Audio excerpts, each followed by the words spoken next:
آپ تاریخ اٹھا کے دیکھیے کہ سالوں کا کام مہینوں کے اندر ہو رہا ہے. چین کا دورہ ہو, سعودی عرب کا دورہ ہو, یو اے ای کا دورہ ہو, بین الاقوامی سطح پہ پاکستان کی کامیابیاں ہوں سفارتی محاذ کے اوپر. کچھ پیش رفت جلد آپ کے نوٹس میں ہم دیں گے چین کے وزٹ کے حوالے سے, مگر میں یہ سمجھتا ہوں کہ ان 92-93 دنوں کے اندر جو کامیابیاں ہم نے سمیٹی ہیں اور جو معاملات جس طرف چل پڑے ہیں, اللہ تعالیٰ پاکستان کی خیر کرے. میں سمجھتا ہوں کہ یہ ایک تاریخی موڑ ہے اور آپ دیکھیں گے کہ ہم ترقی کی نئی منازل جو ہیں وہ طے کریں گے انشاءاللہ. یاسر ملک صاحب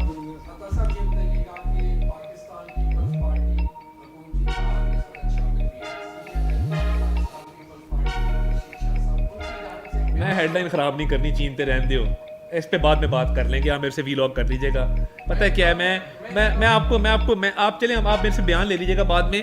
میں اصل میں چین موضوع تھا, وہ پھر ہوتا یہ ہے کہ چیز ڈیٹریکٹ ہو جاتی ہے. بٹ اس پہ پوری این ای سی کی میٹنگ جاری ہے اس وقت, اس میں چاروں وزرائے اعلیٰ شامل ہیں. میں بھی وہیں سے ہو کے آیا ہوں.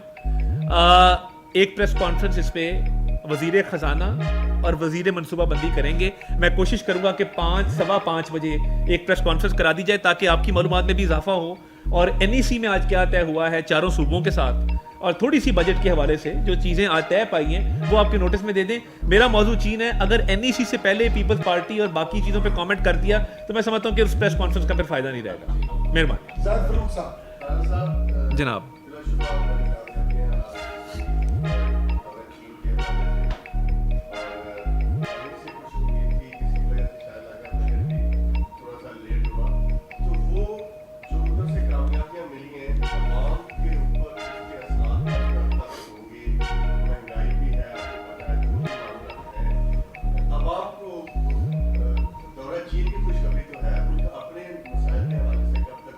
دیکھیں ہوتا کیا ہے, جس طرح پنکھا چلتا ہے نا, ایکسچینج ریٹ اس طرح فلکچویٹ کر رہا تھا.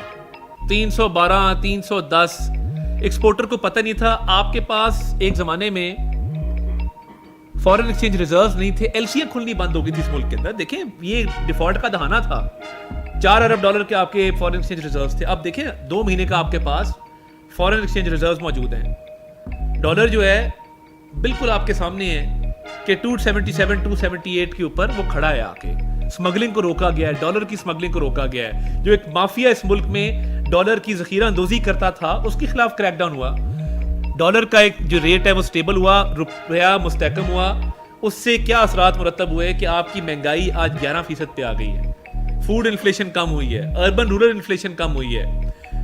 اب جو مالیاتی ادارے ہیں, جریدے ہیں, وہ کہہ رہے تھے کہ جی انفلیشن آپ کی مہنگائی جائے گی 13% پہ, 2% اس میں مزید کمی ہوئی ہے. پچھلے سال اسی مہینے میں 38% تھی, پچھلے مہینے 17% تھی, 17 سے 11% پہ آئی ہے. پیٹرول کی قیمت کم ہو رہی ہے. انشاءاللہ تعالیٰ امید کرتے ہیں آگے بھی مزید کم ہو. اثرات تو آنا شروع ہو گئے ہیں, چیز مثبت طرف چل پڑی ہے. یہ جو آئسنگ آن دا کیک ہے, یہ ان دوست ممالک کی طرف سے جو سرمایہ کاری ہوگی, تجارت میں اضافہ ہوگا, یہ ایک بونس ہے جو آگے چلے گا تو یہ عوام تک اس کے جو ہے وہ نتائج پہنچیں گے. اور اس کے علاوہ جو فیکٹریز مزید کھلیں گی, اسپیشل اکنامک زونز کے اندر ایکٹیویٹی ہوگی, امپلائمنٹ جنریٹ ہوگی, پیسہ سرکولیٹ ہوگا اکانومی کے اندر. دیکھیں ہمارے پاس فائدہ ہے, ہمارا ہیومن ریسورس یوتھ کی بہت بڑی تعداد ہے جس کو ہم ٹرین کر سکتے ہیں. جو آئی ٹی کی ٹریننگ کی میں نے بات کی ٹیک کمپنی کے ساتھ. دوسرا اس میں کیا ہے, دوسری اس میں ایک اور چیز یہ ہے کہ پاکستان میں لیبر کی کاسٹ کم ہے چائنا سے. ان کو سوٹ کرتا ہے کہ یہاں پہ فیکٹریز کھولیں گے, تو اس پہ بھی بات چیت ہوئی ہے. موبائل مینوفیکچرنگ یونٹ جو ہے اس کی پہ بات چیت ہوئی ہے, الیکٹرک وہیکلز پہ بات چیت ہوئی ہے, الیکٹرک موٹر سائیکلز پہ بات چیت ہوئی ہے. تو میں سمجھتا ہوں کہ یہ ساری جو چیزیں ہیں یہ جب اپنی حتمی شکل اختیار کریں گی تو انشاءاللہ تعالیٰ آپ دیکھیں گے کہ اس کا عوام تک فائدہ جو ہے وہ ایک مثالی طور پہ پہنچے گا. اور میں آپ کو بھی کہوں گا اور قوم کو بھی کہوں گا, بین الاقوامی تعلقات کے حوالے سے, معیشت کے حوالے سے افواہوں پر کان مت دھرے. لوگ کوشش کرتے ہیں کہ اس کو ڈی ٹریک کیا جائے اور سوال ہوتے ہیں, لوگ پوچھتے ہیں, مگر میں یہ کہوں گا کہ 93 دن کے اندر جو ہوا ہے اور یہ جب حتمی شکل اختیار کرے گا اگلے 1-2 مہینے کے اندر, تو انشاءاللہ تعالیٰ آپ دیکھیں گے کہ ایسا کبھی نہیں ہوا ہوگا جو اب ہونے جا رہا ہے. صاحب آپ نے یہ وعدہ کیا تھا کہ پنجاب حکومت سے ہولڈر سے بات کر کے جو ہے وہ ڈیفرمیشن ایکٹ جو ہے نافذ کرے گی, لیکن جب پی ایم صاحب دورہ چین تھے تو رات کی تاریکی میں یہ ڈیفامیشن ایکٹ لاگو کر دیا گیا جس پہ صحافتی تنظیموں کو شدید قسم کے تحفظات ہیں. اس کی آپ کیا؟ دیکھیے میں یہ سمجھتا ہوں کہ صحافتی تنظیموں کے ساتھ بات چیت ان کی جاری تھی اور جاری رہنی چاہیے. اور میں سمجھتا ہوں کہ حد عزت کا قانون سب کے لیے ہے. وہ آپ کے لیے بھی ہے, میرے لیے بھی ہے, وہ سب کے لیے. اور لوگ یو کے جا کے آپ کے بڑے بڑے چینلز ہیں, یہ پاکستان میں حد عزت کا دعویٰ کیوں نہیں کرتے؟ کبھی آپ نے سنا ہے کہ کسی چینل نے پاکستان میں حد عزت کا دعویٰ کیا ہو؟ چینلز یو کے کیوں جاتے ہیں؟ مجھے آپ خود جواب دے دیں. یو کے میں اس لیے جاتے ہیں کہ ٹائم پیریڈ کم ہے اور فیصلہ فوری ہو جاتا ہے, معافی مانگنی پڑتی ہے, ہزاروں پاؤنڈ کے ڈیمیجز دینے پڑتے ہیں. تو کیا پاکستان میں ایسا نظام نہیں ہونا چاہیے؟ اور اس میں پرابلم کیا ہے؟ آپ کسی کی عزت اچھال دیں, کسی کا کسی کے ساتھ افیئر مشہور کر دیں, کسی کے بارے میں مذہبی منافرت پھیلا دیں, کسی کے بچے کی تصویر جو ہے وہ چائلڈ پورنوگرافی کے طور پہ آپ پروموٹ کر دیں, کوئی پوچھنے والا نہیں ہے. حد تک عزت تو ہے ہی نہیں نا. اور ڈیجیٹل رائٹس کی بھی پروٹیکشن نہیں. ایک وقت آئے گا اس ملک کے اندر کہ لوگوں کے گلے کٹ رہے ہوں گے, لوگوں پہ حملے ہو رہے ہوں گے کیونکہ منافرت اور نفرت پھیلائی جائے گی سوشل میڈیا کے اوپر, اور F I A cyber wing کہے گا کہ ہمارا کام نہیں یہ کرنا, اور ہم ایک دوسرے کی شکل دیکھ رہے ہوں گے کہ ہمارے بچے اس ملک میں محفوظ طور پہ رہ بھی سکتے ہیں کہ نہیں. تو اس پہ کام ہونے والا ہے. اس میں صحافتی تنظیموں کو اپنا کردار ادا کرنا چاہیے اور بڑھ چڑھ کے اس میں حصہ لینا چاہیے, ورنہ بہت دیر ہو گئی تو پھر بہت دیر ہو جائے گی. میں یہی کہہ رہا ہوں. نہیں, میں تو کہہ رہا ہوں آپ کردار ادا کریں, میں تو دعوت دے رہا ہوں. جی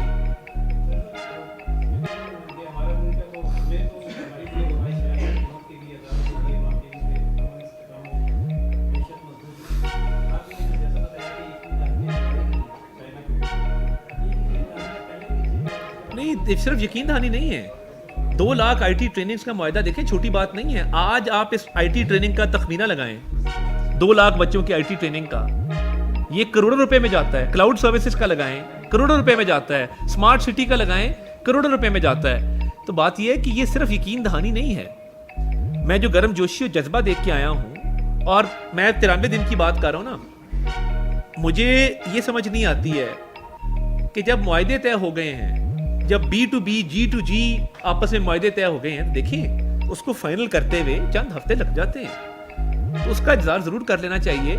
میں کبھی پریس کانفرنس نہ کرتا اگر مجھے اس بات کا وہاں پہ یہ یقین نہ ہوتا کہ یہ 2 لاکھ میری آنکھوں کے سامنے اگریمنٹ سائن ہوا ہے. 2 لاکھ آئی ٹی ٹریننگز کا, کلاؤڈ سروسز کا, اسمارٹ سٹی کا, سی پیک کی اپ گریڈیشن کا. جب شی جن پنگ کہہ رہے ہیں کہ سی پیک کو اپ گریڈ کریں گے, جب پریمیئر لیگ کہہ رہے ہیں کہ ہم سی پیک کو اپ گریڈ کریں گے, تو پھر میں کون ہوتا ہوں اس چیز کو کوشچن کرنے والا. 2 خواتین بیٹھی, کسی ایک کو موقع دے دیں. میرا خیال ہے پہلی بڑی جینڈر ڈسپیرٹیز جی.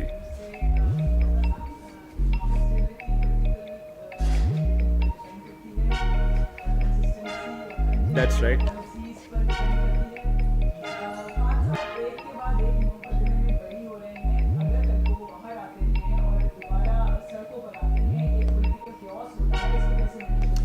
دیکھیے, سیاسی استحکام معاشی استحکام کے لیے لازم و ملزوم ہے. یہ دونوں چیزیں آپس میں دے آر میوچلی ایکسکلوسیو, اس میں کوئی شک نہیں ہے. اور دیکھیے 190 ملین پاؤنڈ کا کیس میں سمجھتا ہوں اس ملک کی تاریخ کا سب سے بڑا کرپشن میگا سکینڈل ہے. وہ کیسی کابینہ ہے کہ جس نے کہا کہ لفافہ کھلنا ہی نہیں ہے. اب میں آفر ہو جاتا ہوں اس بات کرنے کے بعد, چلے میں نام نہیں لیتا, ناراضگی ہو جاتی ہے. تو ایک اتنے بڑے سیٹ نے جب 5-5 کیرٹ کی انگوٹھیاں ڈیمانڈ کی گئی ہیں, تو منصفوں کو بھی چاہیے کہ دیکھیں کہ 5 کیرٹ کی انگوٹھی کس نے مانگی تھی, کس فائل کو پہیہ لگانے کے لیے مانگی تھی, القادر کا لینڈ کہاں سے آیا تھا, سپریم کورٹ کا آرڈر موجود ہے, فرا گوگی کو بنی گالا میں کئی 100 کنال زمین کیوں ملی تھی, کے پی کے اندر ہاؤسنگ سوسائٹیز کو بغیر لینڈ کے این او سی دینے کا قانون کس نے بنایا تھا, کیوں بنایا تھا, اس کا مقصد کیا تھا. تو دیکھیں اگر ایسے کرپشن کے میگا سکینڈلز کے اندر کلین چٹ ملنی ہے, سائفر دیکھیں آج کے بعد میں وزیر ہوں اس ملک کا, میرے پاس سائفر آتا ہے اور میں آج لہراتا ہوں آپ کے سامنے کہ یہ فلاں ملک سے سائفر ہے, اور آپ سب کو بتا دیتا ہوں کہ اس کے اندر کیا لکھا ہے, یا اس کو سیاسی فائدے کے لیے سیاق و سباق سے ہٹ کے اس کو میں ایکسپلائٹ کرتا ہوں, تو پھر اس کا مطلب ہے میرے پہ آج کے بعد قانون لاگو نہیں ہے آفیشیل سیکرٹ ایکٹ کا.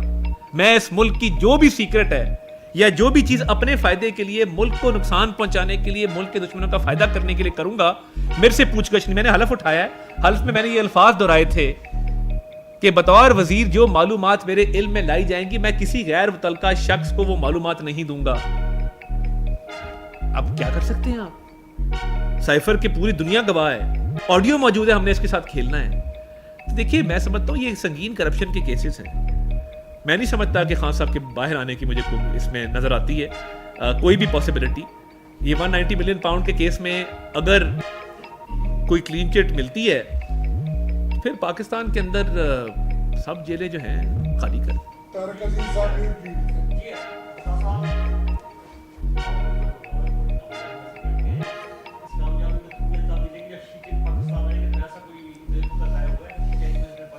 اہم سوال ہے آپ کا. دیکھیے میں سمجھتا ہوں کہ ان کو پاکستان کے دورے کی دعوت دی گئی ہے اور اس پہ بات چیت انشاءاللہ تعالیٰ آنے والے دنوں میں ہفتوں کے اندر ہوگی. تو آپ کو اس پہ آگاہ رکھیں گے جو بھی اس پہ ڈیولپمنٹس ہوتی ہیں. جب بھی کوئی ڈیولپمنٹ ہوگی آپ کو اس پہ سب سے پہلے میں طارق عزیز صاحب کو اس کی اطلاع کرنا. یس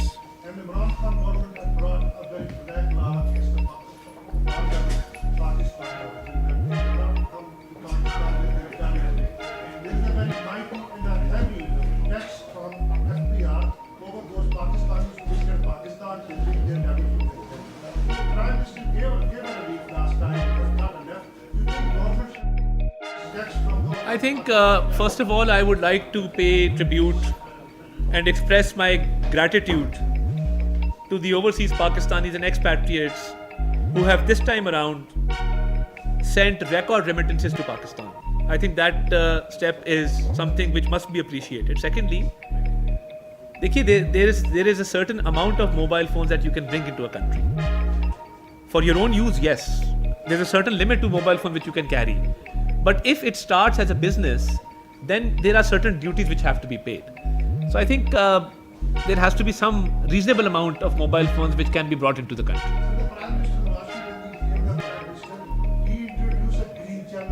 The Green Channel exists. I think it already exists. That